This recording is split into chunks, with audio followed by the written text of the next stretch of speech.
Welcome back to ನಮ್ voice. ನಿಮ್ಮ ಧ್ವನಿಗೆ ನಮ್ಮ ವೇದಿಕೆ. ನಾವು ವಿಜಯ ಕಾಲೇಜಿನ ಆವರಣದಲ್ಲಿ ದೇಶಭಕ್ತಿಯ ಬಗ್ಗೆ ಮಾತನಾಡ್ತಾ ಇದ್ವಿ. ದೇಶಭಕ್ತಿ ಅಂದಾಕ್ಷಣ ಆ ಭಕ್ತಿಯನ್ನು ಉಕ್ಕಿಸುವಂತಹ ಸೈನ್ಯದಲ್ಲಿ ಸೇವೆ ಮಾಡುವಂತಹ ಯೋಧರು ನೆನಪಿಗೆ ಬರ್ತಾರೆ. ಜೊತೆಗೆ ನಮ್ಮ ಈ ಯುವ ಶಕ್ತಿಗೆ ಇನ್ನಷ್ಟು ಅರಿವನ್ನ ಮೂಡಿಸ್ಲಿಕ್ಕೆ ಅಂತ ಹೇಳಿ ಒಬ್ಬ ಸರ್ಪ್ರೈಸ್ ಸೆಲೆಬ್ರಿಟಿಯನ್ನ ನಾವು ಕರಿತಾ ಇದ್ವಿ. ಹಾಗಿದ್ರೆ ಈ ವಾರದ ಸರ್ಪ್ರೈಸ್ ಸೆಲೆಬ್ರಿಟಿ ಯಾರು ಗೊತ್ತಾ? ಕರ್ನಲ್ ಶ್ರೀಧರ್.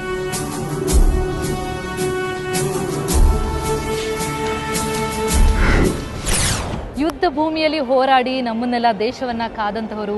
ಸೊ ಆ ಗಡಿಯಲ್ಲಿ ಕಾದಂತಹ ಯೋಧ ನಮ್ಮ ನಡುವೆ ಇದ್ದಾರೆ ಅಂತಂದ್ರೆ ನಮ್ಗೆ ಇನ್ನೊಂಥರ ಖುಷಿ ಆಗುತ್ತೆ ಸರ್. ಅದರಲ್ಲೂ ನಿಮಗೆ ಈ ಯುವ ಶಕ್ತಿ ಯುವ ಜನತೆಯ ಜೊತೆ ಇರುವಂಥದ್ದು ಹೇಗೆ ಅನಿಸ್ತಾ ಇದೆ? ನಿಮಗೆ ಕಾರ್ಯಕ್ರಮಕ್ಕೆ ಬಂದಿರೋದು ಹೇಗೆ ಅನಿಸ್ತಾ ಇದೆ?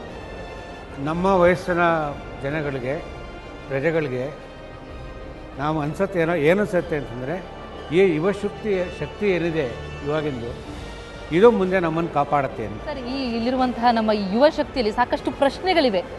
ಯೋಧರ ಬಗ್ಗೆ ಇರ್ಬೋದು, ಅಥವಾ ಸೈನ್ಯಕ್ಕೆ ಸೇರೋದ್ರ ಬಗ್ಗೆ ಇರ್ಬೋದು, ಅಥವಾ ಅಲ್ಲಿ ಆಗುವಂತಹ ಅನುಭವಗಳ ಬಗ್ಗೆ ಇರ್ಬೋದು. ಸೊ ಅವ್ರ ಪ್ರಶ್ನೆಗಳು ಏನೇನು ಅಂತ ಕೇಳೋಣ. ಸೊ ನಿಮ್ಗೇನು ಪ್ರಶ್ನೆ ಕೇಳ್ಬೋದು ಸರ್? ನಿಮಗೆ ವಾರ್ ಫೀಲ್ಡಲ್ಲಿ ಇದ್ದಾಗ ಎದುರುಗಡೆ ಇದ್ದ ಅಪೋನೆಂಟ್ಸ್ ಅಂದರೆ ಬೇರೆ ದೇಶದ ಸೈನಿಕರನ್ನ ನೋಡಿ ನಿಮ್ಗೆ ಏನು ಅನಿಸ್ತಿತ್ತು? ಆಗ ನಿಮ್ಮ ಫ್ಯಾಮಿಲಿ ನಿಮ್ಗೆ ಜ್ಞಾಪಕ ಬರಲಿಲ್ವಾ? You are so busy. I was the first son in the family. I went ಅವೇ.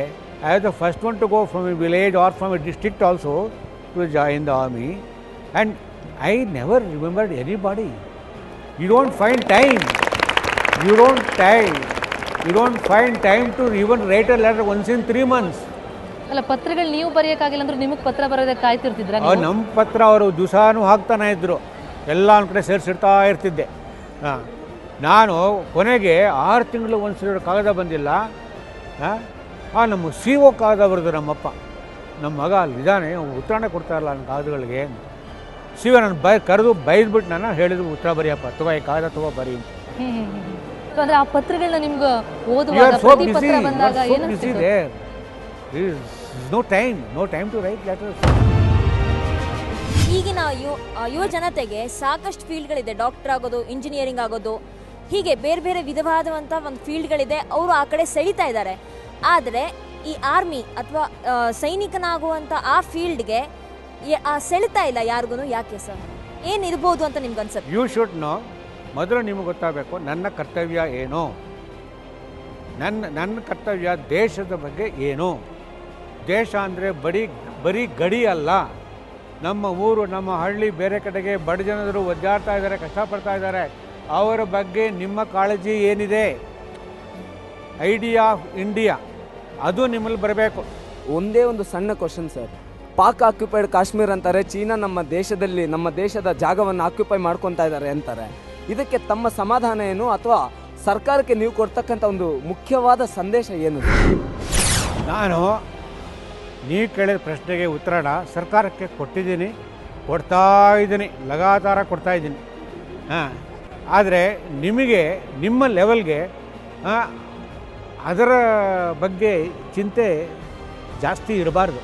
ಯಾಕೆಂದರೆ ಅದು ಪಾಲಿಟಿಕ್ಸ್ ಆಗಿಬಿಡುತ್ತೆ.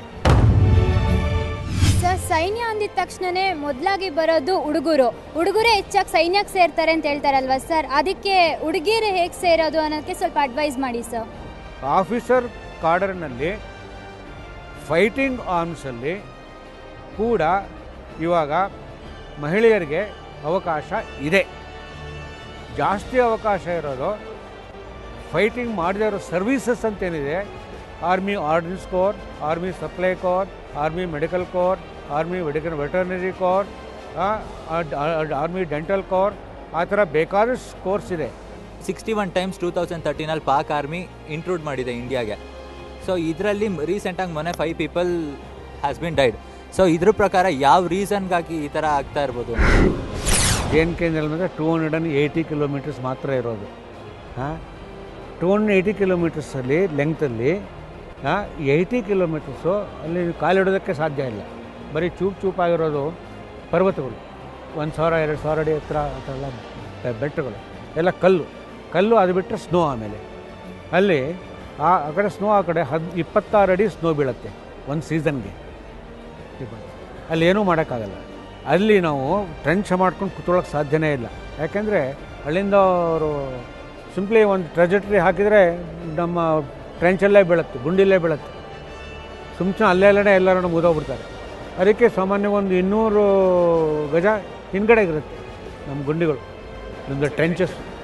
ಅದಕ್ಕೆ ಸರ್ ಯಾವತ್ತು ಯೋಧ ಸಾಮಾನ್ಯ ಅಂತ ಹೇಳಲಿಕ್ಕೆ ಸಾಧ್ಯನೇ ಇಲ್ಲ. ಅಸಾಮಾನ್ಯವಾದಂತಹ ಕೆಲಸಗಳನ್ನ ಮಾಡುವಂಥವನು, ಅಂತಹ ಒಂದು ಕಾರ್ಯವನ್ನು ಮಾಡಿ ಬಂದಂಥವ್ರು ನೀವು ನಮ್ಮೊಡನೆ ಇಷ್ಟೊಂದು ಅನುಭವನ ಹಂಚ್ಕೊಂಡ್ರಿ, ನಮ್ಮ ಎಲ್ಲ ಯುವ ಜನತೆಗೆ ಒಂದಿಷ್ಟು ಅರಿವನ್ನು ಕೂಡ ಮೂಡಿಸಿದ್ರಿ. Thank you so much sir. ಬಹಳ ಸುಂದರವಾದಂತಹ ಚರ್ಚೆ, ಅನುಭವವನ್ನೆಲ್ಲ ಹಂಚ್ಕೊಂಡ್ರು ಯೋಧರು. ಸೊ ಯೋಧರು ಯುದ್ಧ ಭೂಮಿಯಲ್ಲಿ ಯಾವ ರೀತಿ ಹೋರಾಡಿ ನಮ್ಮನ್ನು ಕಾಪಾಡ್ತಾರೆ, 7100 ಮೀಟರ್ ಬಾರ್ಡರನ್ನು ಕಾಪಾಡುವಂತಹ ಆ ಯೋಧರಿಗೆ ಒಂದು ದೊಡ್ಡ ಸೆಲ್ಯೂಟ್ ಹೇಳ್ತಾ ಈ ಒಂದು ಚರ್ಚಾ ಕಾರ್ಯಕ್ರಮವನ್ನು ಮುಗಿಸ್ತಾ ಇದ್ದೀನಿ. ಆದರೆ ನಮ್ಮಲ್ಲಿ ದೇಶ ಭಕ್ತಿ ಅಂತ ಅನ್ನೋದು ಅದು ಒಂದೇ ದಿನಕ್ಕೆ ಬರೀ ಆಗಸ್ಟ್ 15ಕ್ಕೋ ಜನವರಿ 26ಕ್ಕೋ ಬಂದು ಹೋಗುವಂಥದ್ದಲ್ಲ. ಆ ಜ್ವಾಲೆ ನಮ್ಮಲ್ಲಿ ಯಾವತ್ತೂ ಇರಲಿ ಅಂತ ಹೇಳ್ತಾ ಈ ವಿಶೇಷ ಕಾರ್ಯಕ್ರಮವನ್ನು ಮುಗಿತಾ ಇದ್ದೀನಿ. ಆದರೆ ನಮ್ಮ ವಾಯ್ಸ್ ಮತ್ತೆ ಮುಂದುವರಿಯುತ್ತೆ ಇನ್ನೊಂದು ವಿಷಯದೊಂದಿಗೆ ಮುಂದಿನ ಸಂಚಿಕೆಯಲ್ಲಿ ಸಿಗೋಣ. ಅಲ್ಲಿಯವರೆಗೂ ನಮಸ್ಕಾರ.